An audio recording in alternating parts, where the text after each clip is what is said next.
Good morning students, class 12 Hindi medium students. आपके लिए एक बार हिंदी में और एक्सप्लेन कर रही हूँ। मैंने आपको वैसे तो समझा दिया है, लेकिन और हिंदी में आपको बुक में से समझा देती हूँ। हमने परसेंटेज के बारे में पढ़ा था, प्रतिशत के बारे में, जो हमने वेट और वॉल्यूम दोनों पे पढ़ा था। वेट मतलब भारानुसार और वॉल्यूम मतलब आयतनानुसार। ओके, इन दोनों के फॉर्मूले पढ़े थे कि जो विलेय का द्रव्यमान अपॉन विलयन का द्रव्यमान, दोनों में क्या आएगा, उसका द्रव्यमान आ जाएगा। वेट के लिए क्या आता है, द्रव्यमान, तो दोनों के लिए क्या आ जाएगा, विलेय का भी द्रव्यमान आ जाएगा, विलयन का भी द्रव्यमान आ जाएगा इंटू 100। परसेंटेज निकालना तो हमें सबको ही आता है, जिसका पूछा है वो ऊपर, जिसमें से निकालना है वो नीचे। क्योंकि सॉल्यूट विलेय क्या होता है, कम मात्रा में होता है, विलयन ज्यादा मात्रा में होता है, इसलिए विलेय का ऊपर लिखेंगे और विलयन का नीचे और इंटू 100। ऐसे जहां द्रव्यमान की जगह आयतन आ जाएगा, तो जितने द्रव्यमान में, जितने आयतन में जितना द्रव्यमान डिसॉल्व हो रहा है, घुल रहा है, उसके लिए आ जाएगा विलेय का द्रव्यमान, विलयन का आयतन, क्योंकि हमने यहाँ आयतन ले लिया है अपोन में, पहले दोनों हमने द्रव्यमान लिए थे, इंटू 100। ओके, इसके न्यूमेरिकल्स भी मैं आपको साथ साथ समझाती हुई चलती हूँ कि 10% NaOH, तीनों जो एग्जाम्पल है तीनों अलग अलग दिए हुए हैं। अगर दोनों हमने द्रव्यमान में लिए हुए हैं तो हमारे लिए कौन सा न्यूमेरिकल्स है, ये वाला न्यूमेरिकल्स है। अगर एक द्रव्यमान है और एक आयतन में लिया हुआ है, मतलब एक वेट और एक वॉल्यूम है, तो हमारे लिए ये वाला है, और एक दोनों ही वेट वाले हैं तो हमारे लिए ये वाला फॉर्मूला है, और अगर दोनों ही वॉल्यूम वाले हैं तो हमारे लिए ये वाला फॉर्मूला है। ठीक है, तीनों फॉर्मूला आपको दे रखे हैं कि यहाँ पर दे रखा है जो वॉल्यूम वेट वाले दोनों, और यहाँ पे वेट और वॉल्यूम दोनों के लिए है, और यहाँ पर परसेंटेज निकाला गया है सिर्फ वॉल्यूम के लिए। ओके, वॉल्यूम और वेट तो आप लोगों को इतना तो समझ में आ रहा होगा, आयतन और द्रव्यमान की बात हो रही है।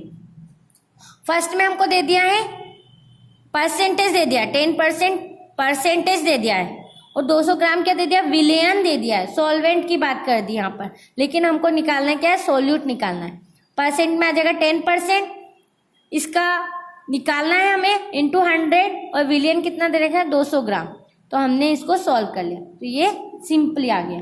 लेकिन जब अगर हमें एक तो वेट दे रखा है और दूसरा हमें क्या दे दिया, वॉल्यूम, ग्राम में दिया, मतलब ग्राम की यूनिट, जो वेट की यूनिट होती है वो कितनी होती है, ग्राम, और वॉल्यूम की यूनिट क्या होती है, मिलीलीटर या लीटर।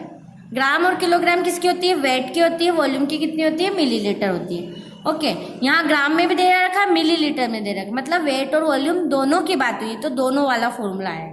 विलेय की मात्रा, विलयन की मात्रा।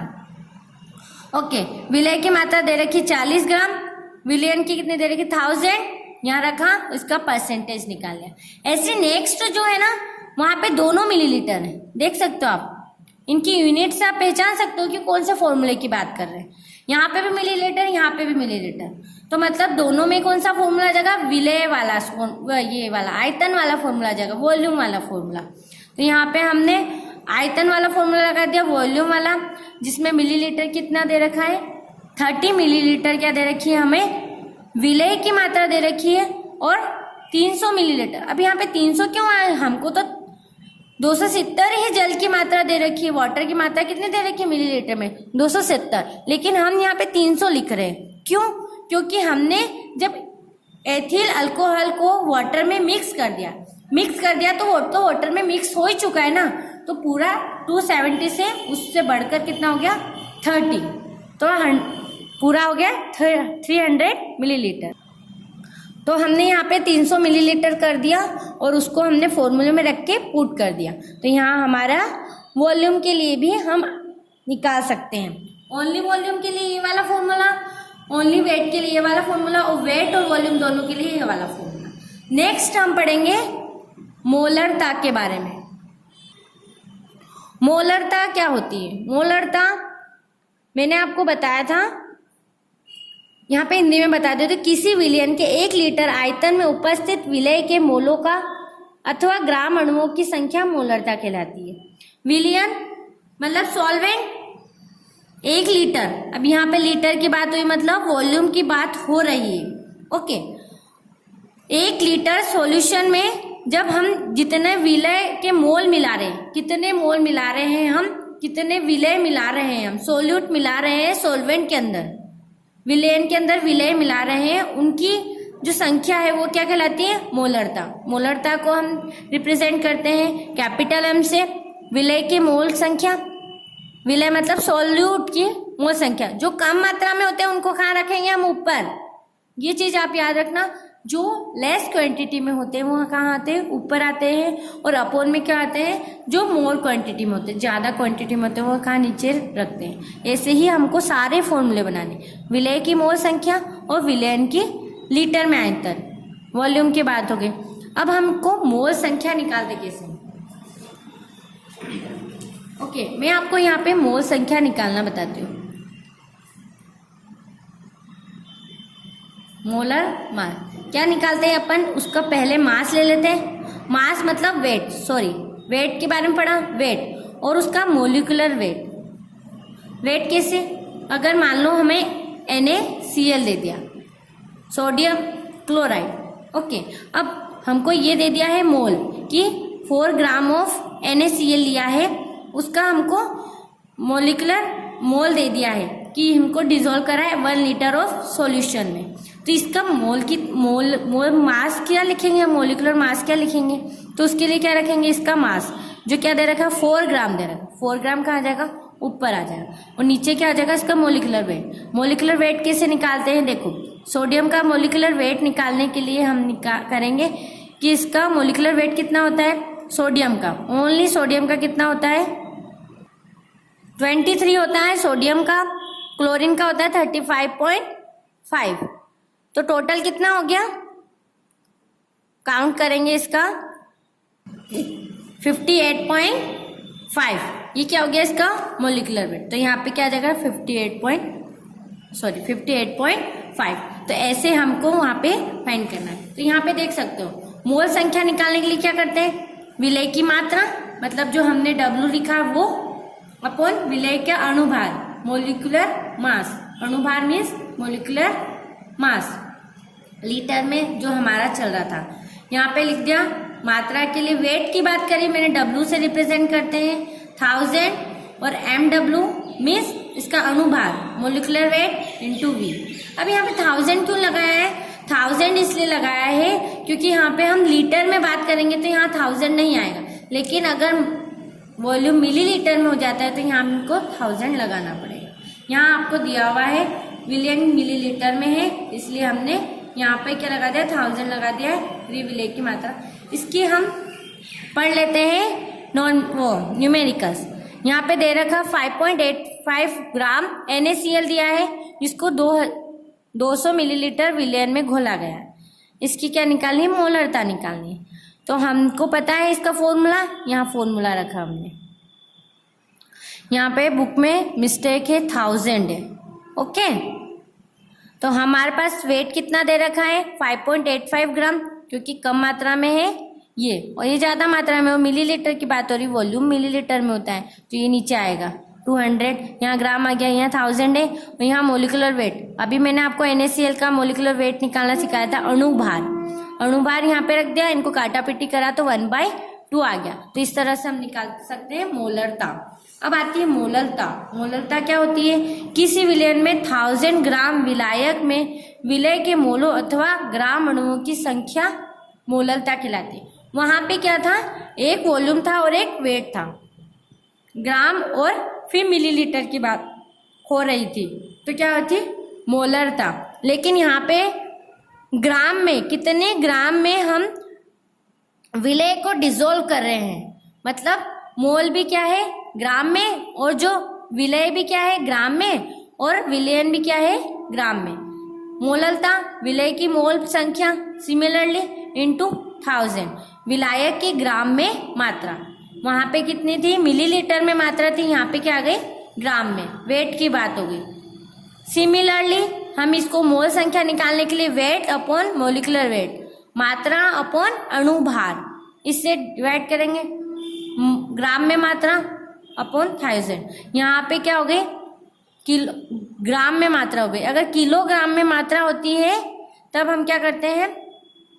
ये 1000 नहीं लगाएंगे, ये इसका फॉर्मूला बन गया, यहाँ W आ गया क्योंकि वेट की बात हो रही है।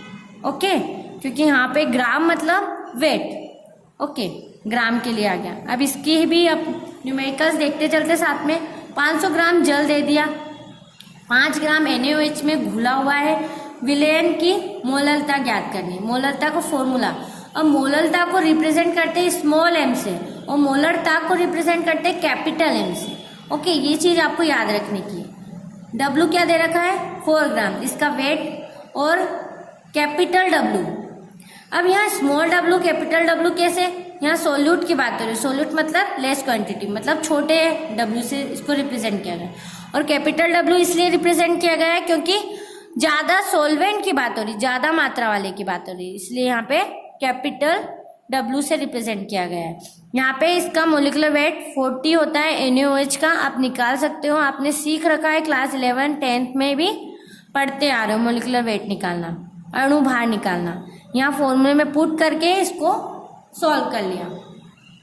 अब बात आती है नॉर्मलता। नॉर्मलिटी क्या होती है? नॉर्मलता क्या होती है? यहाँ हम मोलरता और मोललता को डिफ्रेंशिएट भी कर सकते हो कि दोनों में अलग अलग डिफरेंस क्या होता है। ओके, नॉर्मलता को हम N से रिप्रेजेंट करते हैं, लेकिन यहाँ पे जहाँ हम मोल की बात कर रहे थे वहां पे मोल संख्या की बात कर रहे थे। हम जितने भी डेफिनेशन पढ़ते हैं उन वहां पे हम क्या पढ़ रहे थे? मोल संख्या की बात कर रहे थे। लेकिन यहाँ पे आइए तुल्यांक संख्या।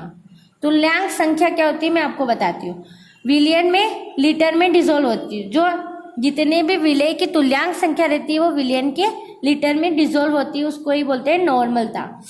तुल्यांक संख्या क्या होती है ये मैं आपको समझाऊंगी। तुल्यांक संख्या कैसे निकाल सकते हैं? जैसे ग्राम की मात्रा, जितना हमें वेट पता है वो, और तुल्यांक की भार, उसको क्या बोलते हैं? ई। तो इस प्रकार से हम क्या कर सकते हैं? तुल्यांक संख्या निकाल सकते हैं। अब ये कैसे बता सकते हैं कि तुल्यांक की भार संख्या कैसे निकालना है? देखो, मैं आपको यहाँ पे इंग्लिश में समझा रही हूँ, लेकिन इतना तो आपको भी समझ में आ सकता है। तुल्यांक की भार निकालने के लिए हम क्या लेंगे? एसिड।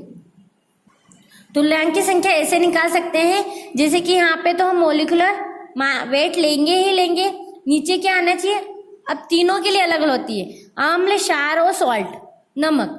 ओके, अम्ल, क्षार और नमक, इन तीनों के लिए अलग अलग तरीके से हम तुल्यांक की संख्या निकाल सकते हैं। अम्ल के लिए कैसे निकालेंगे? यहाँ पे तो मोलिकुलर मास रहेगा सही, यहाँ पे क्या आ जाएगी? क्षारीयता। अम्ल के लिए अपोजिट हो जाएगा क्षारीयता। एसिड और बेस की बात हो रही है, एसिड बेस नॉर्मली आप समझते होंगे, क्लास 10th से पढ़ते आ रहे होंगे।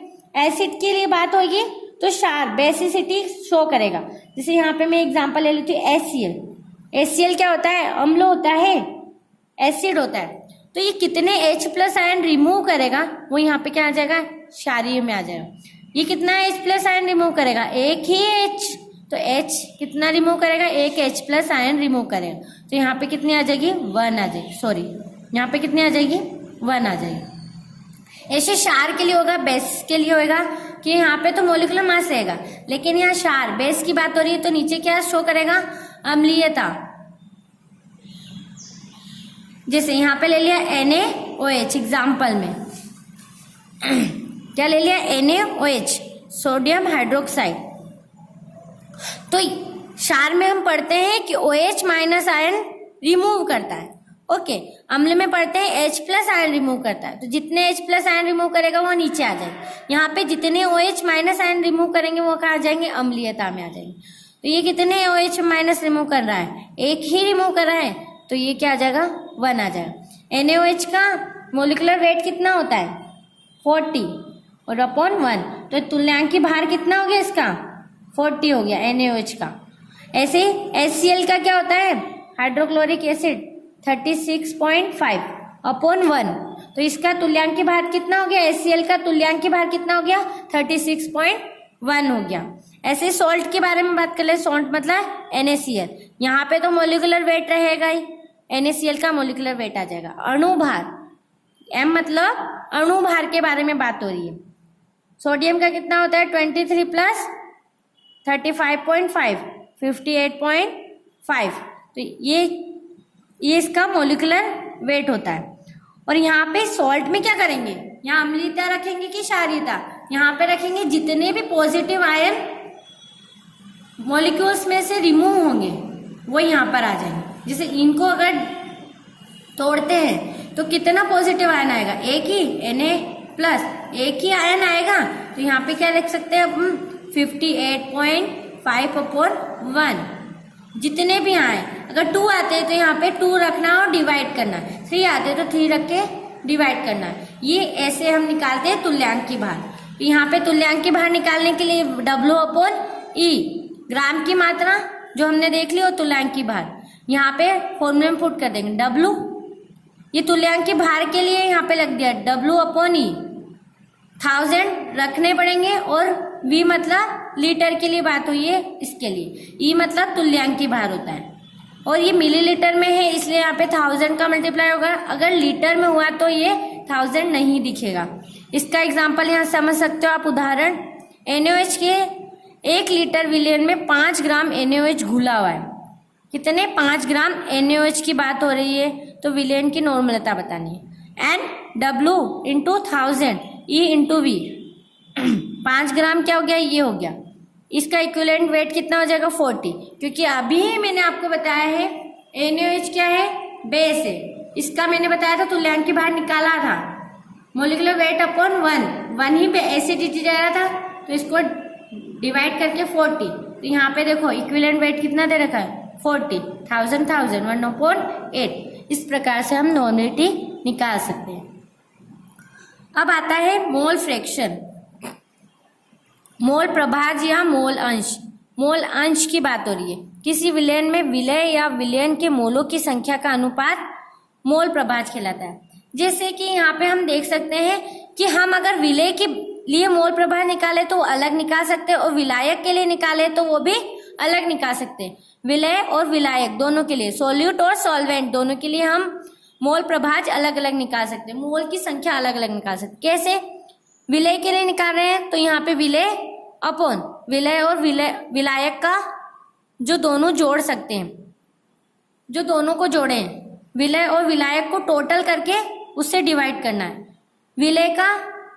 विलय की संख्या रखनी है और नीचे क्या करना है, विलय और विलायक का टोटल से उसको डिवाइड करना है। ऐसे विलायक के लिए निकालनी है तो विलायक का संख्या रखनी है और नीचे क्या करना है, इन दोनों का टोटल करके यहाँ रखना है। यहाँ पे एग्जाम्पल में आपको समझ में आ जाएगा। 4 ग्राम NaOH दे रखा है और 90 ग्राम जल दे रखा है, तो कम क्या दे रखा है 4 ग्राम, मतलब ये सोल्यूट है। NaOH क्या है हमारा सोल्यूट, और जल मतलब वाटर क्या है हमारा सॉल्वेंट। विलय है NaOH और विलायक क्या है जल वाटर। तो NaOH के लिए निकाल रहे हैं मतलब सोल्यूट, विलय के लिए निकाल रहे हैं। तो ग्राम की मात्रा अणुभार 4/40, अणुभार मैंने समझा दिया है। मोलिकुलर वेट 4 ग्राम इसमें दे रखा था, उसमें डिवाइड कर दिया तो 0.1 आ गया। ऐसे ही पानी के लिए निकाला तो पानी की क्या होगी, ग्राम में मात्रा अणुभार, ग्राम में मात्रा आ गई। यहाँ पे कितनी दे रखी है, ग्राम में मात्रा 90 ग्राम दे रखा है ये, और इसका मोलिकुलर वेट कितना हो गया 18। दोनों को डिवाइड करा तो क्या आया 5। इन दोनों को जोड़ लेंगे क्योंकि अब क्या हो गई, इनकी मात्रा कितनी होगी 1, 0.1, और इसकी कितनी हो गई विलायक की 5।